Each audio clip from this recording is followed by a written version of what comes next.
Yes, great, sorry.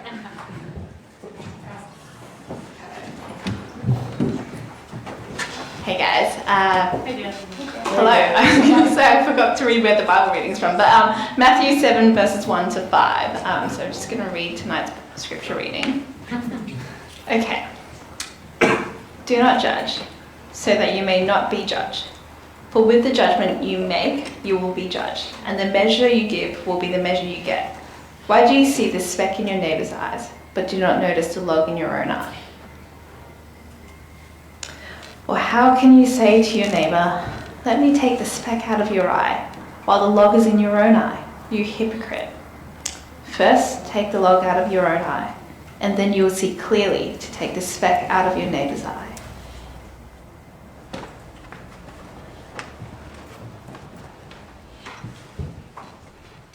Thanks, Jess. Fear not, I am not preaching. I saw some of you getting all angsty and reaching for the Valiant. It's okay. It's okay. Or the ear pods suddenly went on to beep. Excellent. Do not judge, you hypocrite. Anyone watch The Simpsons? Yeah? Ned Flanders. Christians. How are we portrayed in that show?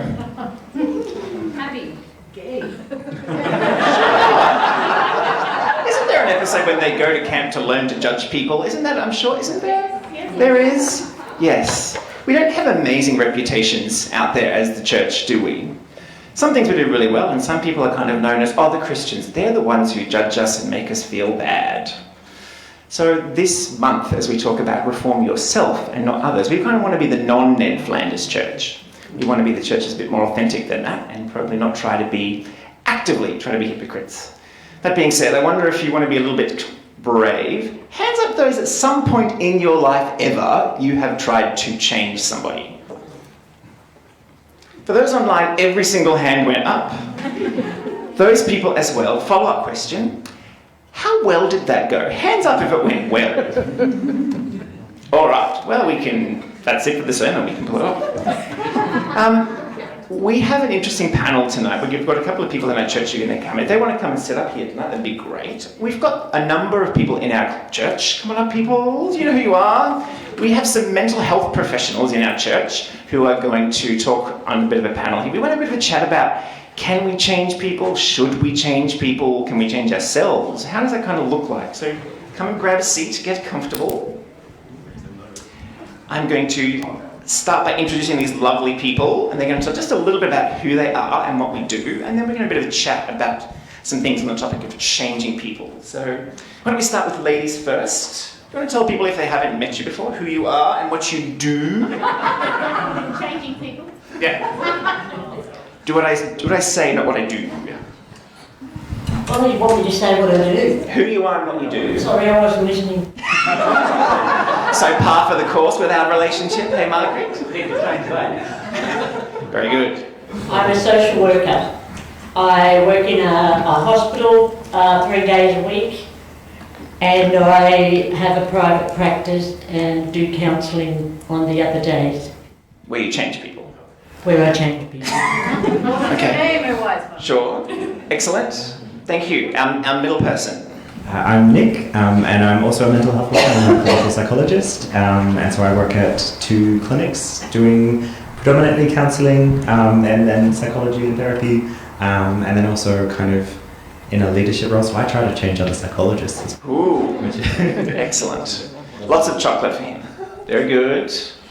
I'm not used to talking in a microphone, but my name's John. I am an early intervention clinician, social worker for Queensland Children's Health, and I work in parenting support in the community, and I work on the north side and the south side, so I share my time out in the community. I think we've got some people who are going to have some wisdom to share. My job is to ask questions, not share wisdom, so excellent. I'm going to start with Nick, because I know this is something that he's passionate about, but we talked about the Bible verse saying, do not judge. When people feel judged, it has been my experience that they often feel shame and guilt. Are they good motivators for humans to change, Nick? Yes and no. it depends on where it comes from, and some people would say it depends on whether it's guilt or shame. Starting with the good, guilt can actually be a really good thing. Guilt is an emotion that happens when we are not acting in line with our value system, with our beliefs, with who we want to be.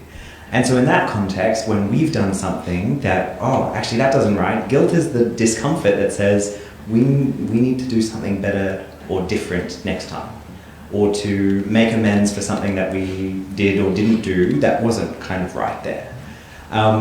The work of Brené Brown, she's a really famous social science researcher, she defines guilt as feeling bad because you did something bad, or saying, I feel bad because I did something bad, whereas shame is, I am bad because I did something bad. The difference is that it touches our self-concept, our self-esteem. And when that happens, when our view of self is changed or reinforced in a bad way by that, then that's too painful. We don't then do what we do with guilt, which is, oh, I need to say sorry, or I need to make amends, or I need to try and do it differently next time. Shame can be so painful that we hide, and that we try and deny it or get out of it or not get in trouble. And so that is not a great motivator, because then we do that hiding and we don't get any corrective experience, and then we actually become more likely to do it again. So lots of things around, addiction, for example. There's lots of secrecy, lots of shame, and lots of reinforcement of the behavior, because there's not the openness to receive corrective experience, receive grace, to be open and honest. So that's guilt versus shame. I think another really important distinction is where it comes from.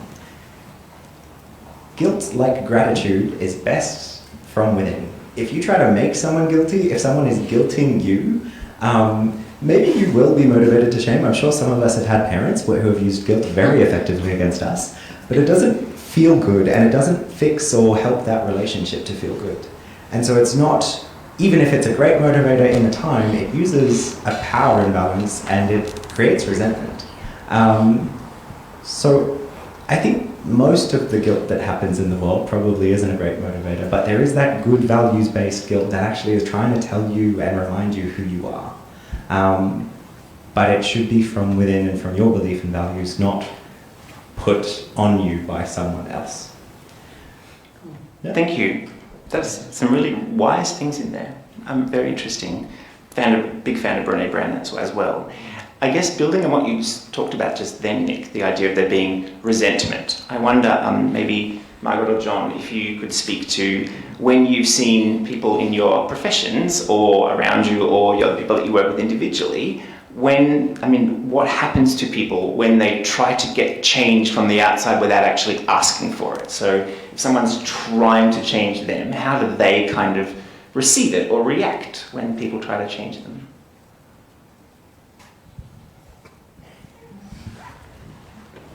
It depends on where it's coming from, as Nick said. Sometimes they come for counselling because, their partner has said they've got to change, and they're going to leave or something like that. And they become resentful. And it's like the partner wants to change who they are, and they don't want to change. And so the counselling session ends up in a more couple therapy, because it's, particularly if both partners are there and then they tend to get resentful. They get try to explain why they are the way they are, and they just don't like it. John? Just reflecting on my practice, sometimes we'll get parents that are court ordered, so they have to come in and do a parenting course, and there's this lack of, it's all superficial, that they're saying the yeses, they're ticking the I's, crossing the T's, they're saying all the right things, but is there real genuine change occurring? From my anecdotal clinical experience, no, that's not the case, and that is a real challenge. And sometimes they will drop out early, they won't turn up, they feel very, in a sense, they come quite, persecuted in some kind of way, that they're failing, they're a bad parent,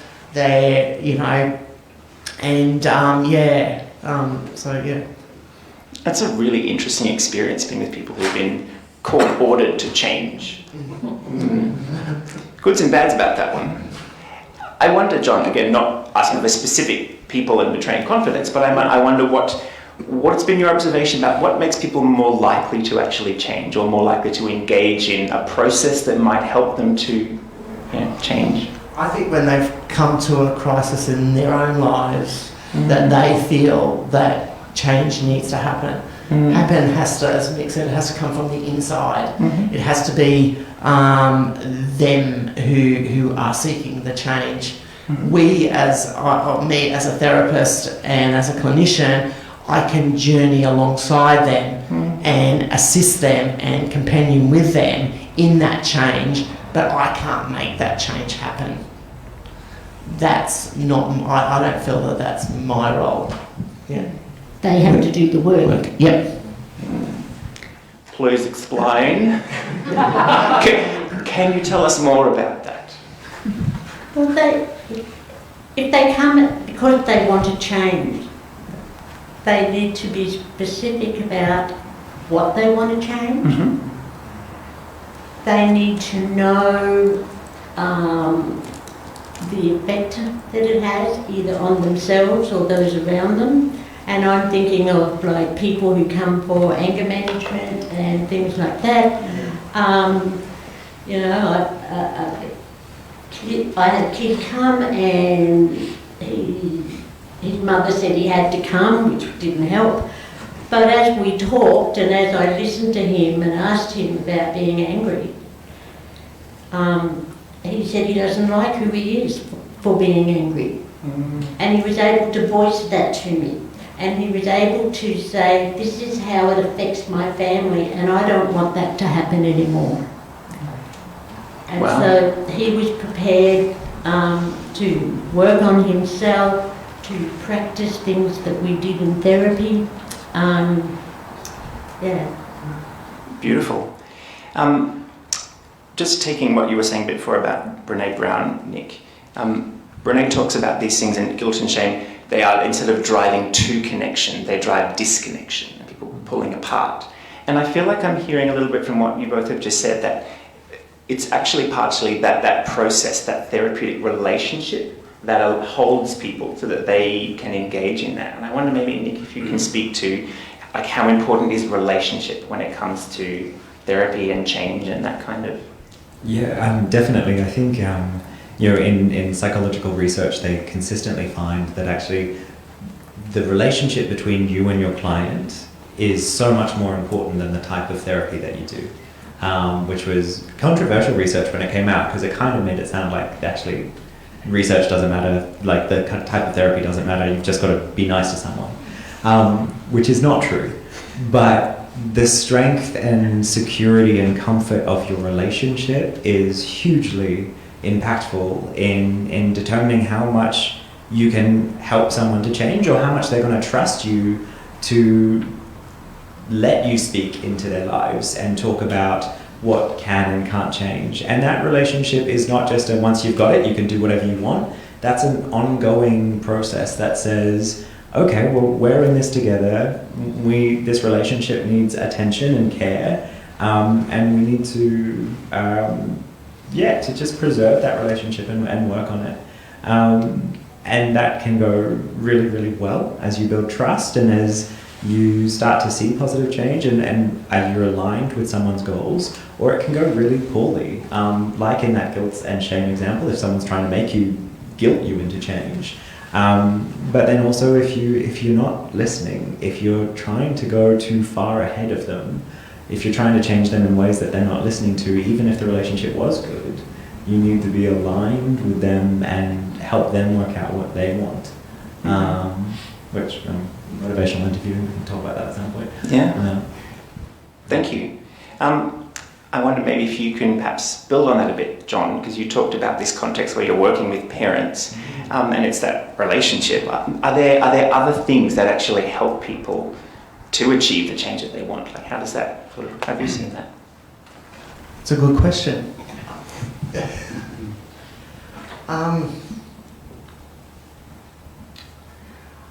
Because I work with parents, and I'm very much around attachment, and because attachment is about strengthening that relationship with their children, their relationship with their partner.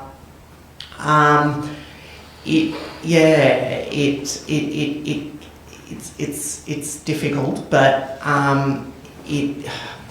I find when parents have insight, that they allow to have that insight, that they can reflect on their behaviour, their thoughts, their feelings, reflect on what their child may be experiencing, and gain insight. I think that is part of that ability to want to change the family system.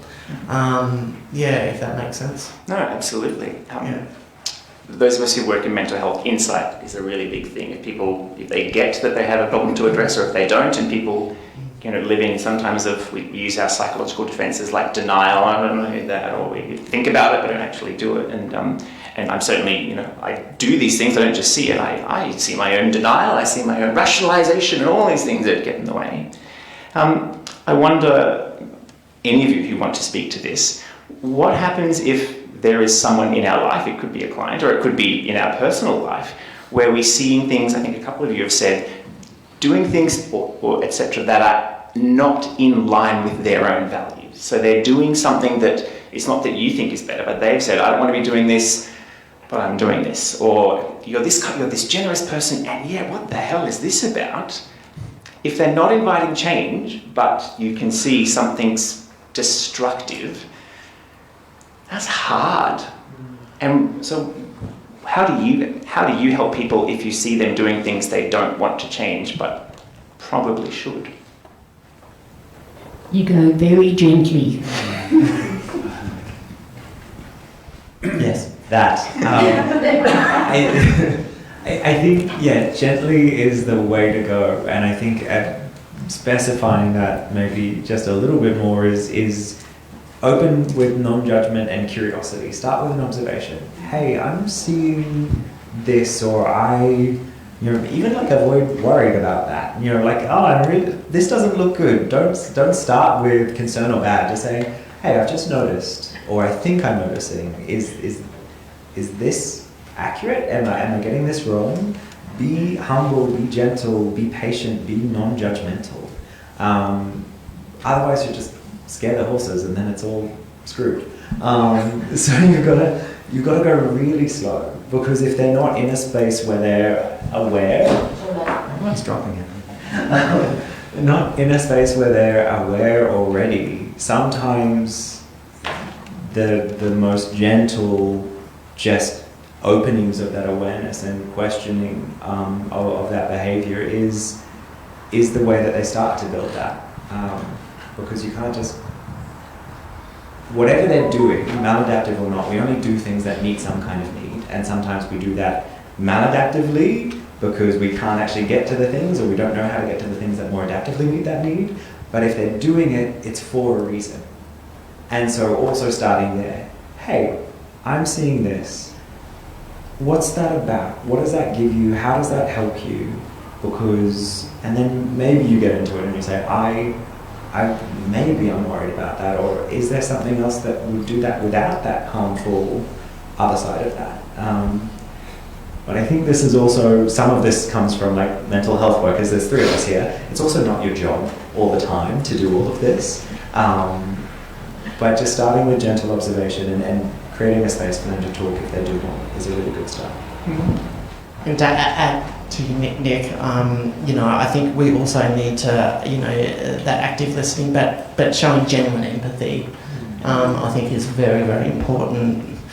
And I think so also too is, you know, having playfulness as well and not being so serious and, you know, engaging in some dark humour if you have to. Yeah. Because that drives connection when there is humour. Like they kind of teach us a little bit. If someone's like, I'm a doctor, I've been told by medical legal people, if a patient laughs with you, you are literally less likely to be sued. So, I know, and not to be a pragmatist, but it's about can you... But the point underneath it is what I think what you're saying, John, is that when you actually create enough connection that they're going to laugh with you, you're like, actually, I can see, now that we've got this, what can we do with it? Does that...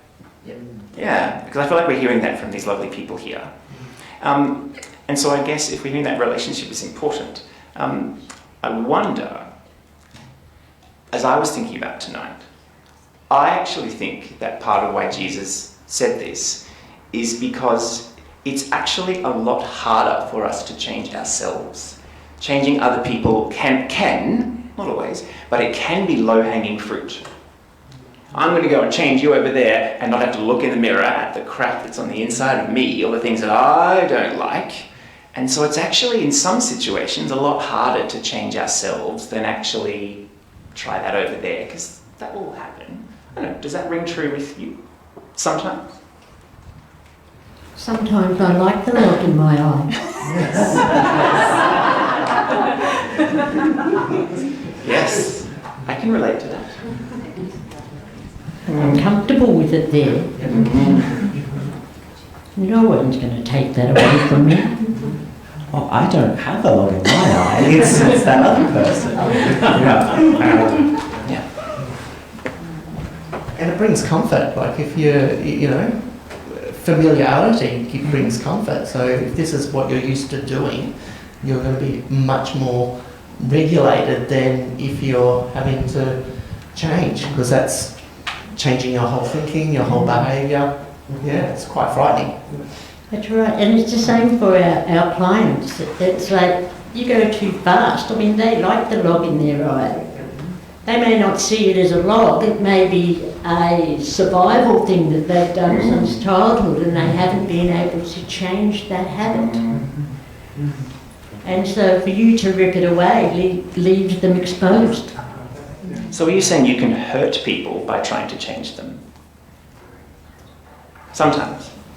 For sure, for sure. It's a bit of a, we should sit on that one, shouldn't we? I felt like that just hit me a little bit, like, we can actually hurt people if we try to change them.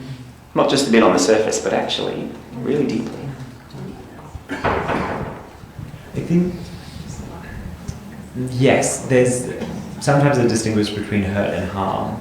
I think the harm that comes from, if it is really a problem and they're not ready to change it, and you go too fast and you somehow manage to change it without them being ready or wanting to, and they lose access to that, then they might engage in other things that are just as harmful. If they're not ready to give up that, then, you know, for example, I work a lot with clients with eating disorders, and those are some of the most fatal mental health conditions on the planet. And if you rip away all of that, which, you know, when working in inpatient, you can make sure that someone can't do some of those behaviours, then without actually supporting them through the emotional hardship underneath that perpetuates that eating disorder, then you open them up to more harm. I don't think you harm them directly, but you open them up to do more harm to themselves and definitely feel more hurt in that moment when they don't have that protective behaviour that they have been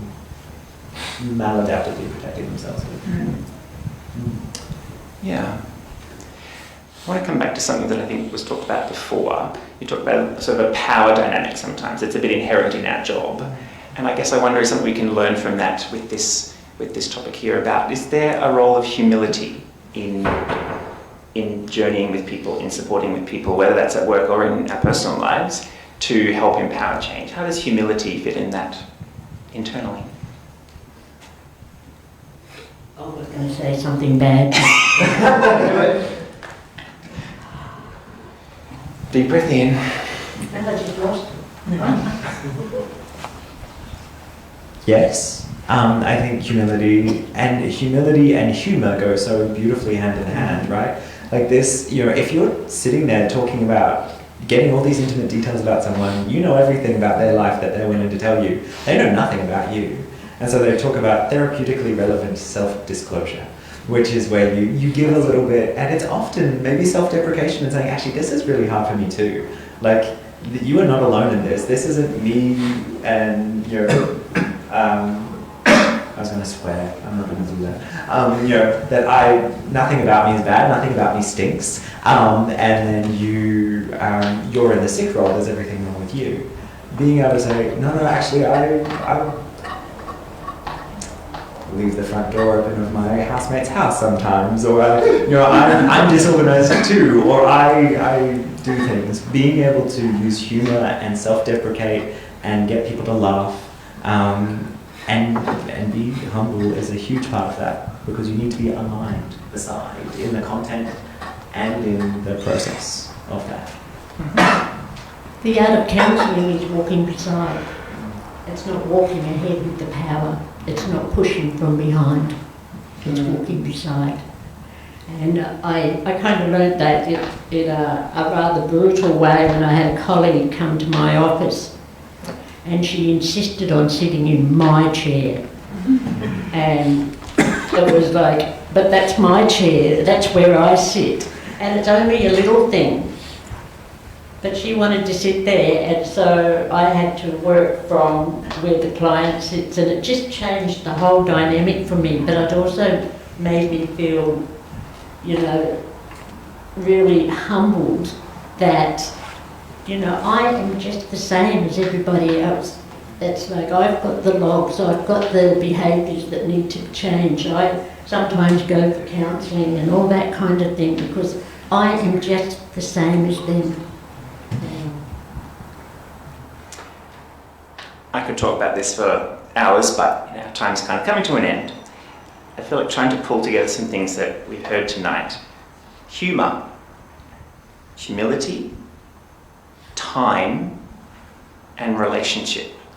They're what I feel like what we sort of learned from this, but I wonder if you have a parting thought that you think about what we've talked about tonight, or anything that you'd thought about in this that you wanted to say before we take the microphone away.